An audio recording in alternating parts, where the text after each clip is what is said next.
Mon cher Yohan, c'est pas tous les jours qu'on a la chance d'affronter une légende vivante, une idole. Je sais que je t'ai posé la question il y a quelques semaines là, si tu avais la chance d'affronter une idole ou un combattant là, actuel, un combattant rêvé. Tu m'as donné quelques réponses.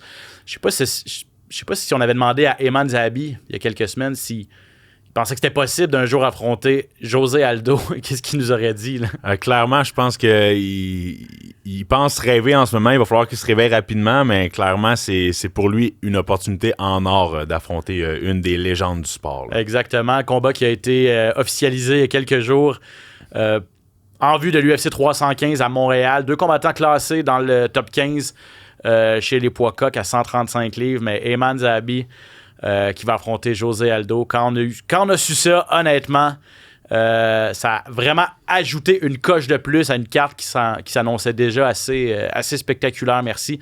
On va analyser ce duel-là avec des extraits aussi d'entrevues et les réactions d'Eman Zahabi à cette annonce de gros combat. Bienvenue au SOS Podcast, tout le monde. SOS! Attention, ça va frapper. Spectaculaire, flamboyant. Des athlètes de haut niveau. Des champions des arts martiaux. Préparez-vous, le combat commence. Dans l'octogone, Ben Baudouin. SOS Podcast! Ah oui, Ben Baudouin en compagnie du White Lion, Yohan Lennes, qui, mine de rien, s'approche d'un retour dans la cage, là, Yohan. Oui, là, ça vient assez vite. Vendredi prochain, exactement. Il va falloir te trouver un remplaçant pour jeudi prochain. Je pense qu'à la veille... Tu vas t'arrêter de couper du poids ou tu vas... Je vais avoir coupé le poids, mais je crois que peut-être être pendant la conférence de presse de Samouraï. Ouais, exact. Ouais. De toute façon, je pense que tu n'auras pas la tête à jaser. Et c'est tout à fait comprenable, d'ailleurs. Si vous avez quelqu'un à me proposer... Non, c'est pas vrai. On va trouver quelqu'un pour chausser les gros souliers de Yohan Lennes. Mais revenons à cette grosse annonce. Eman Zahabi, le combattant québécois, classé 13e chez les 135 livres à l'UFC, va affronter la légende vivante José Aldo. Ta réaction quand tu as vu cette annonce-là? Wow! Comme tu l'as mentionné, là, je pense vraiment que ce combat-là vient d'ajouter beaucoup de valeur à la carte de l'UFC 315 à Montréal. Je pense vraiment que c'est une opportunité en or pour un combattant québécois de faire un des plus gros combats qu'on va avoir vu depuis Georges Saint-Pierre. Là. Et parlant de Georges Saint-Pierre, il en a parlé, Eman, hier à la conférence de presse, parce qu'il y avait conférence de presse de l'UFC 315 au Centre Bell avec Belal Mohamed, Jack Della Maddalena, Valentina Shevchenko, Manon Fiorot, donc les 4 combattantes qui seront en combat de championnat. Il y avait aussi Eman et Jasmine Jasébéchis qui seront sur la carte. Mais Eman a dit... Georges m'a appelé, là, quand on a eu la nouvelle, Georges m'a téléphoné ou je l'ai eu au téléphone, puis le premier conseil qu'il m'a dit, faut pas que tu le respectes trop. Et c'est ça le danger. Là, oui... Là, on a les yeux pleins d'étoiles, on affronte José Aldo, c'est une opportunité en or, mais là, c'est au mois de mai, tu as le temps de voir venir.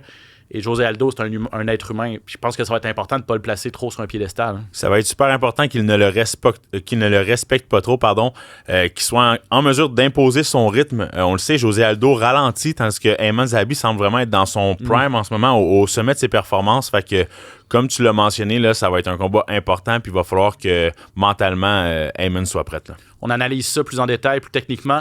Mais d'abord, les commentaires et les réactions de Eman Zahabi à l'annonce de ce gros duel. Oui, je suis vraiment content. Je réalise beaucoup de rêves le 10 mai. Je me bats au Centre Bell. Je batte contre José Aldo. Et je souhaite avoir Georges Saint-Pierre dans mon coin. Qu'est-ce qu'une victoire contre lui, ça te donnerait pour ta carrière, pour la suite des choses? Là? Ça me donnerait plus de crédibilité. Comme, tu sais, dans mes 5 derniers combats, tout le monde, ils m'ont mis comme underdog, tu sais, quand ils mettent leur je sais pas. Ouais, exact. Tout le monde me doute. Mais après, quand je bats Aldo, je pense que le monde va me douter beaucoup moins. Il y a un gars qui s'entraîne au Tristar, pas à temps plein, mais un gars qui s'appelle Rob Font, qui a déjà affronté José Aldo par le passé. Est-ce que tu vas demander à Rob de venir t'aider pour ton camp d'entraînement contre José?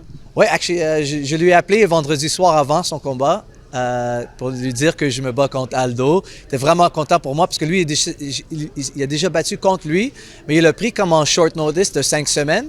Donc, je pense qu'il va venir m'aider pour que, tu sais, on réussisse contre Aldo. Il y a aussi Kenny Florian qui m'a appelé parce que Kenny Florian s'est battu pour le titre contre Aldo dans l'UFC. Ça fait comme, je pense, 12-13 ans, je suis pas sûr.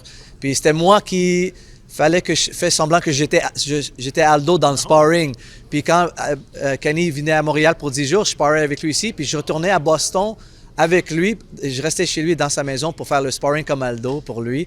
Donc, j'ai beaucoup de gars dans mon coin qui veulent voir que me battre contre Aldo. C'est un gros honneur pour moi. Je suis vraiment content. Je veux faire les fans fiers de moi aussi, comme Québécois, Montréalais.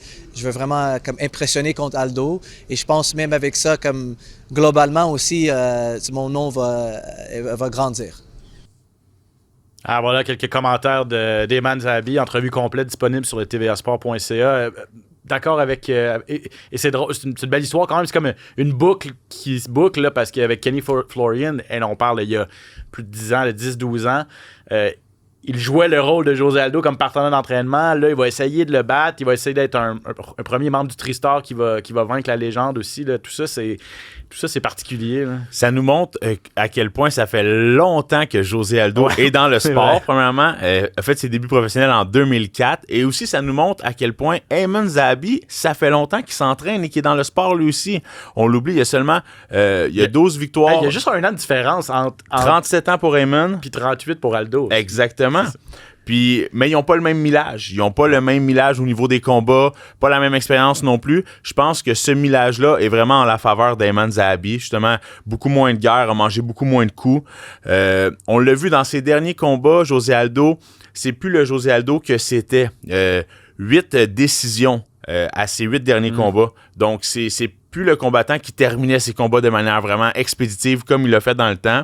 Contrairement à Eman Zahabi, qui, on le sait, lui, est dans le sport depuis vraiment longtemps, a eu une longue pause, mais là, semble être sur une pente montante, va vraiment bien.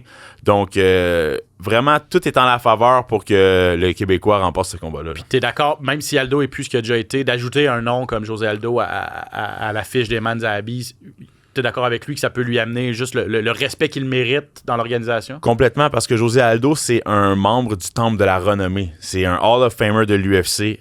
Tout le monde souhaite un jour pouvoir mettre sur sa fiche gagnante le nom d'un grand combattant comme ça. Donc, c'est tout à son honneur d'aller affronter José Aldo. Il va être en quête, Eman Zahabi, d'une 6e victoire consécutive et de potentiellement entrer dans le top 10 à 135 livres, ce qui lui permettrait d'avoir des gros combats. Il l'a dit d'ailleurs en conférence de presse, il dit en 2017, quand j'étais arrivé au Madison Square Garden, c'était le dernier combat. Il dit, moi, j'étais le premier combat de la carte du Madison Square Garden, puis c'était le tout dernier, c'était Georges Saint-Pierre contre Michael Bisping. Puis c'était le dernier combat de la carrière de Georges, on s'en doutait.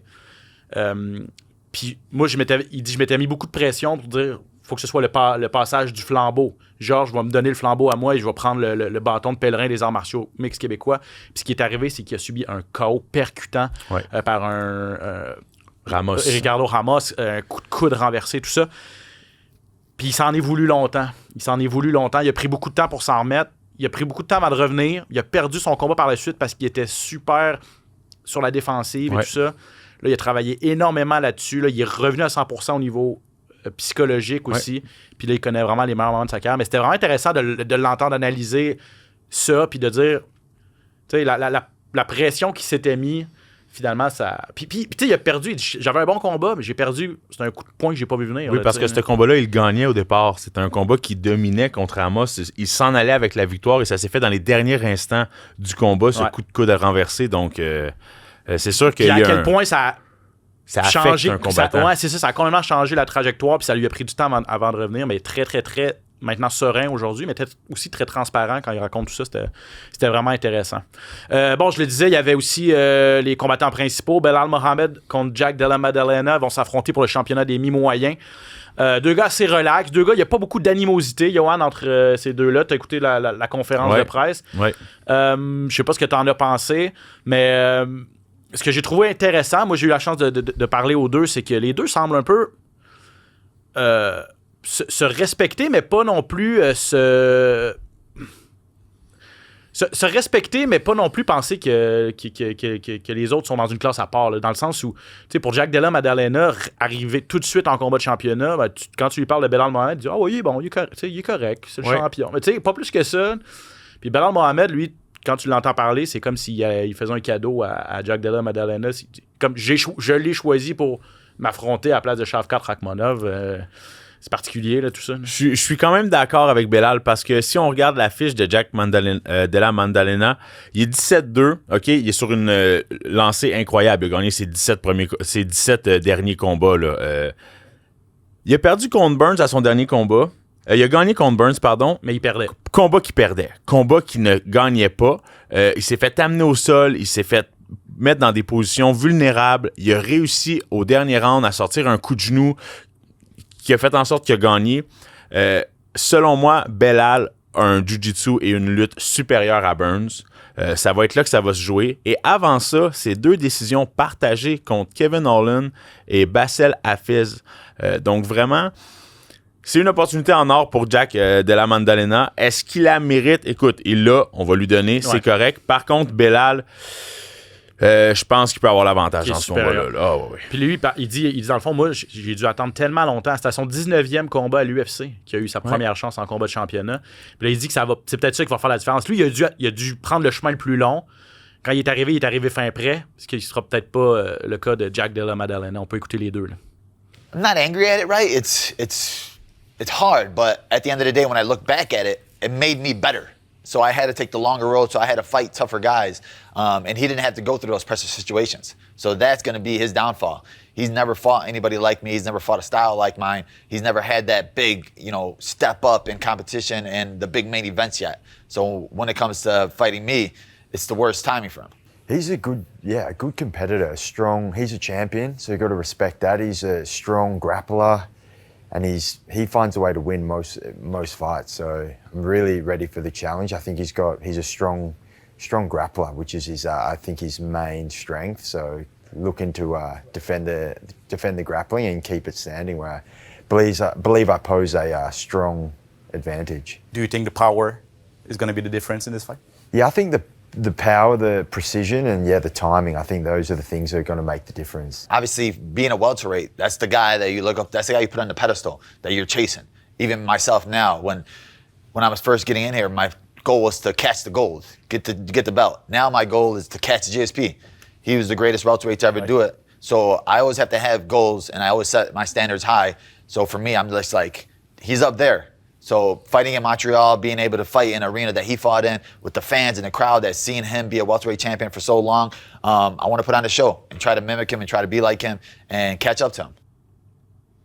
Ouais, le nom de GSP est revenu souvent là aussi. Effectivement, c'est la ceinture qu'il a détenue vraiment longtemps et essayer d'aller la défendre ou la gagner dans le cas de Jack Della Maddalena à Montréal, ce serait assez symbolique aussi là, pour eux à ce niveau-là. On enchaîne Valentina Shevchenko et Manon Fiorot. C'est peut-être ces deux-là qui ont le plus d'animosité. Ils sont un peu lancés des flèches là, sur les médias sociaux, Johan. La barrière de la langue est un peu difficile. Manon Fiorot parle presque, en fait, pas anglais là, ou pratiquement pas. Puis on sent que Valentina est comme un peu... c'est qui, elle, la petite nouvelle? Elle veut à peine prononcer son nom. Là, ouais. Donc, c'est ça aussi, là, c'est assez intense. Là. Et ça fait longtemps qu'on n'a pas vu Valentina avec cette attitude-là, comme avec cette hargne-là. On le voyait quand elle parlait aux journalistes. Elle avait un regard, elle se sentait vraiment confiante de ses moyens. Pour moi, c'est un des plus gros combats de la carte, celui-là. C'est vraiment un très gros combat. 2 spécialistes du combat debout. Où est-ce que ça peut jouer, selon moi, c'est au niveau de l'expérience, au niveau de... Ça va être un combat de 5 rounds. Mm-hmm. Valentina est une artiste dans les 5 rounds. Elle est habituée de faire 5 rounds. Sa lutte et son jiu-jitsu brésilien peuvent amener ce combat-là à un autre degré pour Manon Fiorot, qui ne semble pas vraiment avoir testé ces eaux-là encore. Là. On va aller écouter les deux filles. Defending the belt, it's every time challenge. It's not about like every fight it's a challenge, and you have to be ready as you are. It's like it's your last fight. It's like you have to be ready 100% no matter what. Yeah, and this is why I'm here. I'm here to defend my belt no matter who in front of me, because it doesn't the things like about the challenger. It's about how you prepare for the fight, how you feel. And now when I return my belt back, it's kind of like I feel so much power inside of me, even more I had before. So it's kind of like I feel really, really strong. Yeah. Soulagée parce que c'est vrai qu'avec toutes ces attentes, après il y avait des rumeurs en plus comme quoi elle allait peut-être affronter Weili Zhang.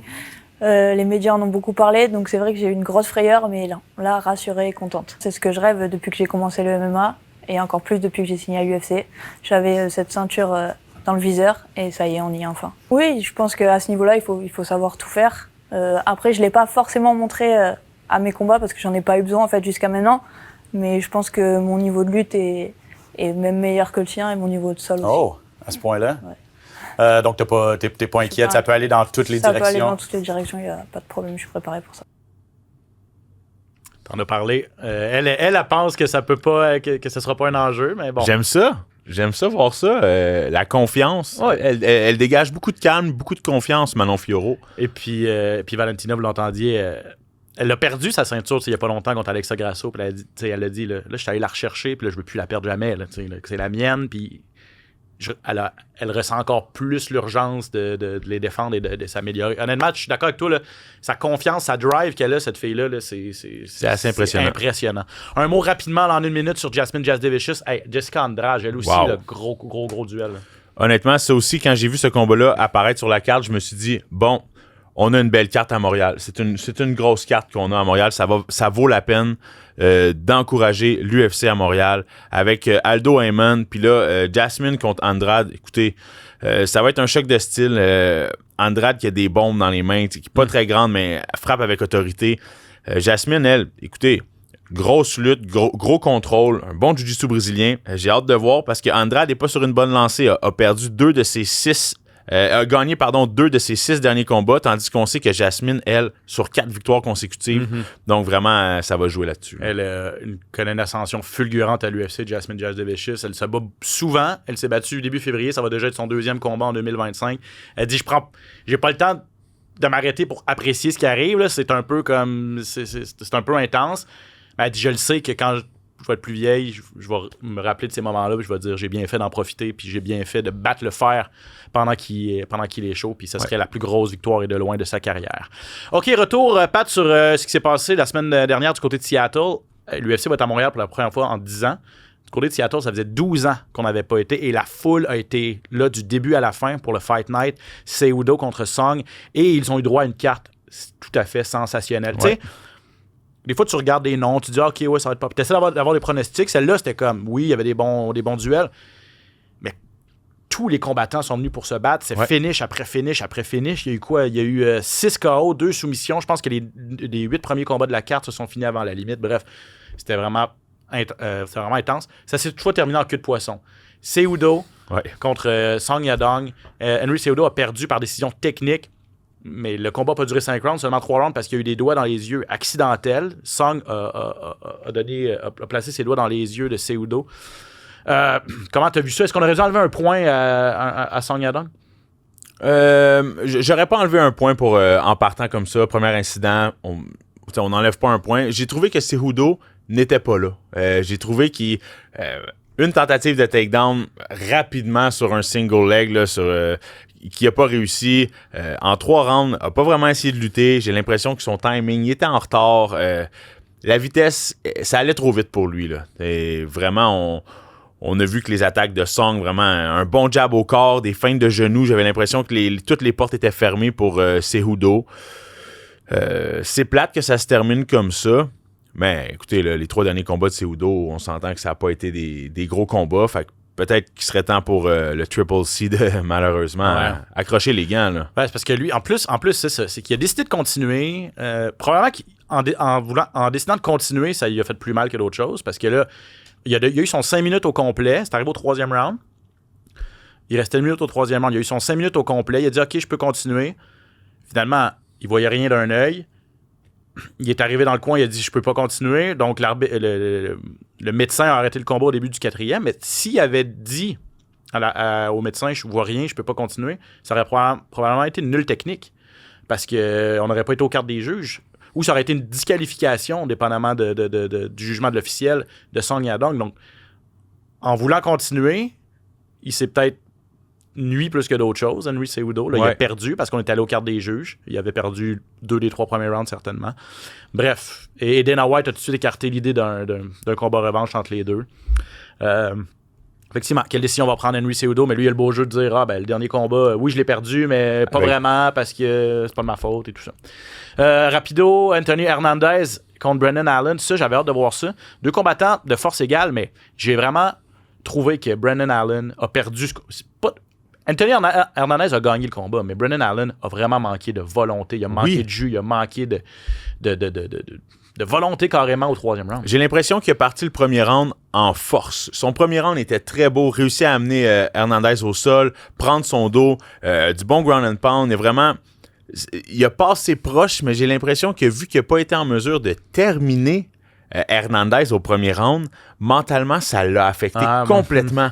Puis là, j'ai l'impression qu'il s'est dit « Ah non, je pourrais pas terminer ce gars-là. Comment je vais faire pour faire 3 rounds avec lui? » Puis on l'a vu, le 75% du contrôle au sol par la suite a été fait par Hernandez.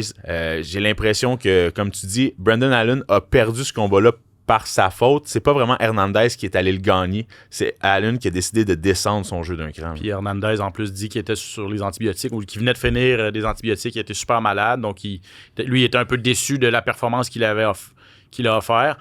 Je pense que ça lui fait 7 victoires de suite, là, sauf erreur. Grosse lancée. Hernandez s'approche d'un championnat éventuellement. Là. Ouais, ben c'est ça. Il vient de passer quoi? Là, il vient de rentrer dans le top 10. Du côté d'Allen, ben lui, il était 9e. Il a perdu une position. Mais ce qui lui fait mal, c'est 2 défaites de suite. Là. Donc là, il va devoir trouver une façon de mettre fin à sa vilaine séquence. Lui qui, avant cette vilaine séquence-là, était lui sur une lancée. Rob Font a battu Jean Matsumoto. Ça a été serré. Quand j'ai entendu les cartes des juges, j'étais un petit peu surpris, pour être honnête. Moi aussi. Je veux dire, c'est pas un vol, mais ça aurait vraiment pu aller d'un côté comme de l'autre. Chapeau quand même à Rob qui a fini le combat en force. Là. Ouais, puis je pense vraiment ce qui a fait la différence, c'est le bon coup de coude qu'il a placé au milieu du front. Dans le milieu du 3e round, qui a fait une grosse coupure dans le front. Là, on a vu le sang commencer à tomber. Ça a été plus difficile au niveau de la vue. Rob Font a décidé de monter sa game d'un cran. Il est allé chercher le 3e round, selon moi. Donc, une belle victoire. A montré beaucoup de caractère en allant chercher ça. Là. Jean Silva, un nom à retenir, honnêtement. Ouais. Ce gars-là, si vous allez sur YouTube là, ou allez taper son nom, ce KO contre Melsik Bagdasaryan en fin de semaine, c'était du lourd, là. C'était du solide. C'était assez impressionnant à voir. Puis Jean Silva, c'est un showman. C'est un gars qui donne un spectacle. Je vais toujours me souvenir de son premier combat. Il l'a fait à l'Apex. Ça lui a pris à peu près 10 minutes juste faire sa marche vers l'octogone. On s'entend que c'est pas les plus longues marches à l'Apex. Là. Ça prend une minute, t'es rendu. Là, 15, c'est ça.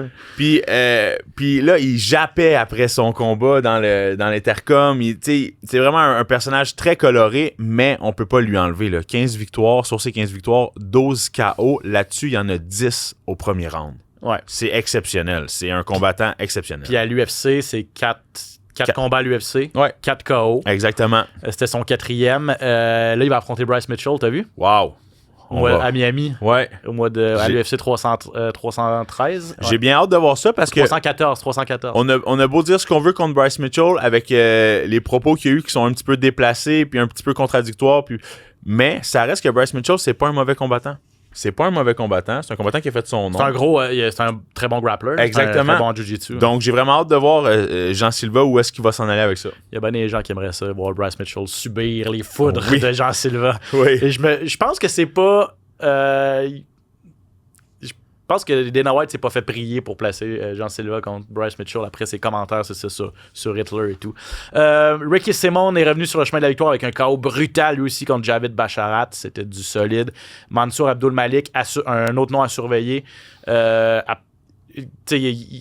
perdu le premier round. Il était dans le trouble un petit peu. Il s'en est sorti. Il s'est fait vraiment brasser au premier round par Nick Klein. Il a survécu. Et il est revenu fort au 2e, a gagné. Donc, il a vécu de l'adversité pour la première fois de sa vie et il a bien réagi. Donc, ça, c'est intéressant à voir. Et Austin Vanderford, qui est arrivé à la dernière minute, lui, a fait un super combat de lutte contre Nikolai Veretennikov, donc vétéran de Bellator, mais qui est allé chercher sa première victoire à l'UFC. Tu parlais de l'Apex, on y retourne cette fin de semaine, Johan, pour le gala mettant en vedette Manel Kape contre Assou Almabayev. Kape est 6e chez les poids mouches, Almabayev est 8e. C'est peut-être le combattant poids mouche le plus excitant. Manel Cap, là, c'est un 12 KO, 5 soumissions en 20 victoires, donc un très très gros ratio là, de victoires avant la limite. C'est un combattant qui est très divertissant à regarder aussi, toujours en mouvement. Les mains peuvent être basses parfois. C'est un combattant qui bouge beaucoup. On sait jamais trop. Il va parler beaucoup à ses adversaires dans la cage. Qu'est-ce qu'il va envoyer exactement? Il est très vocal lorsqu'il combat, donc c'est sûr que pour le spectacle, c'est un combattant qui est très divertissant. Va faire face à Almabaev. C'est un choc de style un petit peu parce que Almabaev, c'est plus un combattant qui va travailler avec sa lutte, qui va travailler avec ses positions. 9 soumissions, 9 décisions aussi. C'est pas un combattant qui a une très grosse force de frappe, donc pas beaucoup de KO. Il en a seulement que 3 dans sa carrière. Mais ça va donner un combat très intéressant, surtout dans cette catégorie de poids-là. Là. Ouais, exact. Et puis, c'est ça, comme tu dis, choc de style. Le lutteur contre le striker. Les deux, et ça devait être Brandon Royval au début, qui lui est aspirant numéro 1 à la ceinture. On vendait ça comme un combat éliminatoire. Le gagnant allait être le prochain pour affronter le champion Alexandre Pantoja. Penses-tu que c'est encore le cas? Surtout pour Cap, peut-être. Penses-tu qu'il y a parce qu'il avait demandé un combat de championnat après sa dernière victoire. Gros KO contre Bruno Silva, c'était au mois de décembre. Là, Dana White avait dit il te manque une grosse victoire. On le place contre Royval. Royval doit se retirer, commotion cérébrale. Donc, Almabaev est celui qui faisait le plus de sens à ce niveau-là. Mais penses-tu que ça va être suffisant pour Cap, s'il l'emporte en fin de semaine, qu'il soit le prochain en liste? Ben, je pense que ça peut être suffisant. Là. 21 victoires, 2 défaites pour Almabaev. Donc, c'est un gros combattant. Mm-hmm. C'est une grosse tête. Je pense que Cap est rendu là. C'est un combattant qui est spectaculaire. Ça va vendre des billets. C'est ce que l'UFC veut. C'est ces 2 grosses têtes d'affiche. Pantoja contre Cap. Je pense que ça peut être un bon combat. S'il est capable d'aller chercher une belle victoire, peut-être une victoire convaincante aussi. Ouais, exact. La façon, tu as raison de le dire, la façon peut être importante. Parce que sa seule défaite, il est sur une séquence, là, mais dans ses 5 ou 6 derniers combats, sa seule défaite, c'est contre pas Evloev, mais Mekoev. Attendez, je vais le dire. En tout cas, de toute façon. Moaev. Exact. Moaev. Le gars qui a été... il était 11-0. Le gars qui a été... il s'est fait couper de l'UFC, exactement. Parce que c'était tout un numéro, ça aussi. Ça, exactement. puis finalement, les deux avaient jappé beaucoup. Ouais, puis le combat avait été... ultra plate. Exactement. Donc, c'est ça. On s'était plus battu à l'extérieur de la cage que durant lorsque la porte s'est fermée. Bref, en demi-finale, c'est Cody Brundage contre Julian Marquez. C'est pas un combat important, 185 livres, tant que ça. Mais... Marquez peut-être joue sa job, là. Lui il est sur 3 défaites de suite. Cody Brundage n'est pas sur une excellente séquence non plus. Je pense que c'est plus un combat où... ça peut cogner. Ouais, exact. C'est 2 gars qui ont un très bon ratio aussi de victoire dans la limite. Là. Exactement. Bon, il n'y a pas d'enjeu de championnat dans ce combat-là, mais c'est plus un enjeu de... On se donne en spectacle, puis... Ouais. On peut faire notre nom sur cette carte-là. On veut essayer aussi de sécuriser notre place dans l'organisation, dans les 185 livres. Ça bouge tellement dans cette division-là. Ouais. Puis j'ai hâte de voir Nasrat Akparas, combattant du Tristar. Toi, tu le côtoies. Oui. C'est pas facile. Esteban Ribovics, 14-1, combattant argentin. Tout un kickboxer. Ribovics, là, qui est vraiment un bon kickboxer, qui vient du Kill Cliff en Floride. Par contre, Nasrat Akparas, grosse main gauche, un gaucher, un combattant qui avance beaucoup, qui met beaucoup de pression. Donc, ça va être un combat très explosif. Ça me surprendrait que ça se rende à la fin, ce combat-là. Akparas, ça fait longtemps qu'il est à l'UFC. Ça fait longtemps qu'il veut percer les classements et tout ça. Je sais pas si ça va être suffisant, une victoire contre Ribovics, mais en tout cas, ça pourra pas nuire. Les 155 livres, c'est la division où il y a le plus de profondeur. Mais il est quand même sur 4 victoires consécutives. Nasrat Akparas. On va aller tout de suite passer aux actualités pour terminer l'émission. Rumeurs, échos, coulisses, les plus récentes nouvelles. Le hype UFC.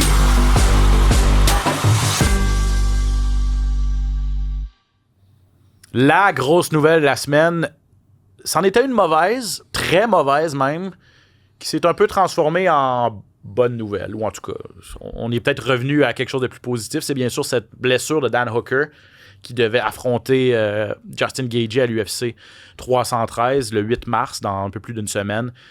Hooker, et puis ça, c'est un combat que tout le monde voulait voir, là, entre deux des strikers les plus spectaculaires.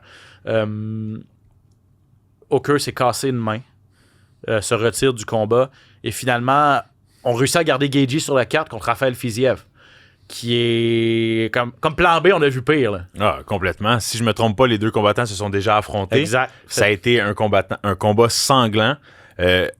Personnellement, j'étais content d'avoir Hooker contre Gaethje, mais Fiziev contre Gaethje, c'est aussi bon. Là. Aussi bon, encore mieux. On s'entend que Dan Hooker n'est plus le Dan Hooker qui était, Gaethje n'est plus le Gaethje qui était, Fiziev, ça reste un combattant explosif. Là. Fiziev, c'est peut-être le plus... L'affaire avec Fiziev, c'est un peu ça qu'il expliquait, c'est qu'il est sur 2 défaites de suite.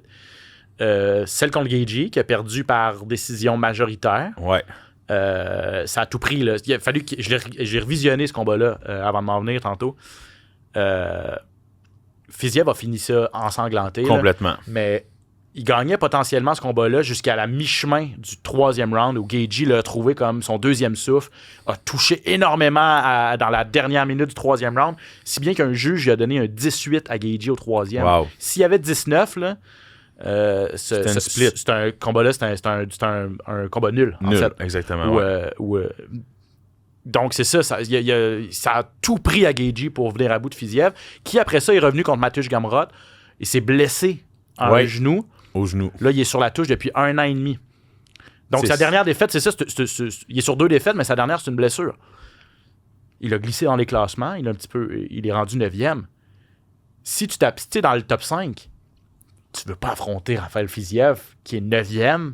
Exact. Tu sais, je veux dire, Fiziev, il dit, le téléphone sonne pas. Là. Moi, je suis prêt à revenir depuis le mois de septembre. C'est une chance en or pour lui. Personne veut m'affronter. Mon classement versus le danger que je pose, ça fait pas de sens pour personne. Le malheur des uns fait le bonheur des autres. Lui, il a levé la main tout de suite. Il a dit, hey, on remet ça, Gaethje. Gaethje, bon joueur, a accepté. Honnêtement, chapeau à Gaethje d'accepter, puis chapeau à Fiziev d'aller affronter. Ouais. Avec un camp avec quelques jours d'entraînement intense. Il devait être à l'entraînement, mais pas de camp.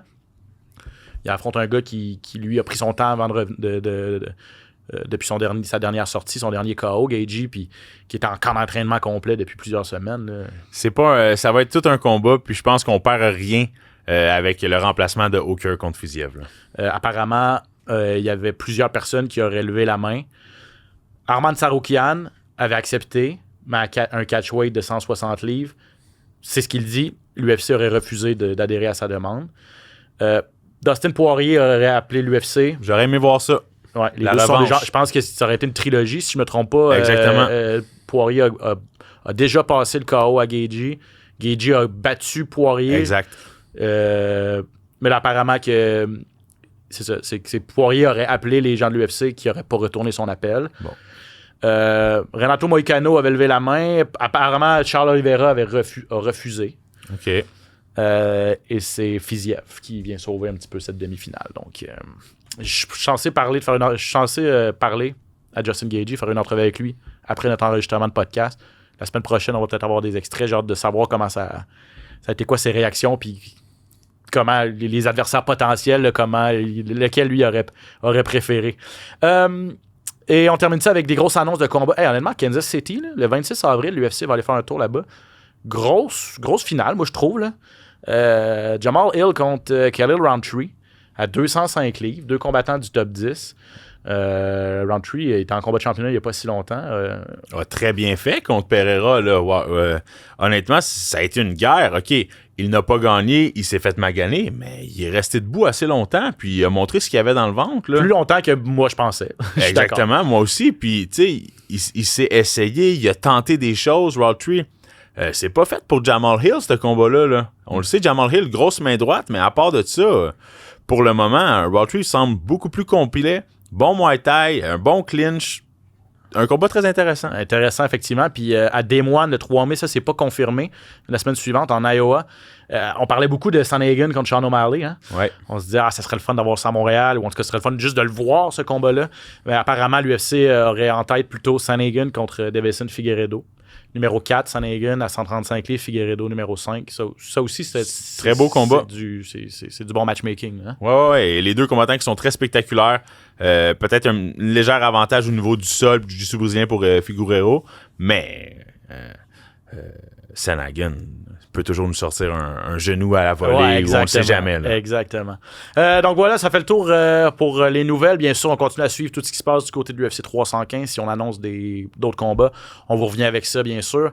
Yohan, bonne fin de préparation. Merci en beaucoup. vue de ton combat à Samouraï MMA. C'est le 7 mars prochain. Exact. Puis moi, je me mets à la quête d'un remplaçant là, pour la semaine prochaine. Bonne chance, mon ami. Merci beaucoup. T'as pas besoin de chance. On se revoit après la victoire. Tu vas gagner, exactement. Merci tout le monde. À bientôt. On se retrouve pour un prochain épisode du SOS Podcast. Ciao. SOS Podcast!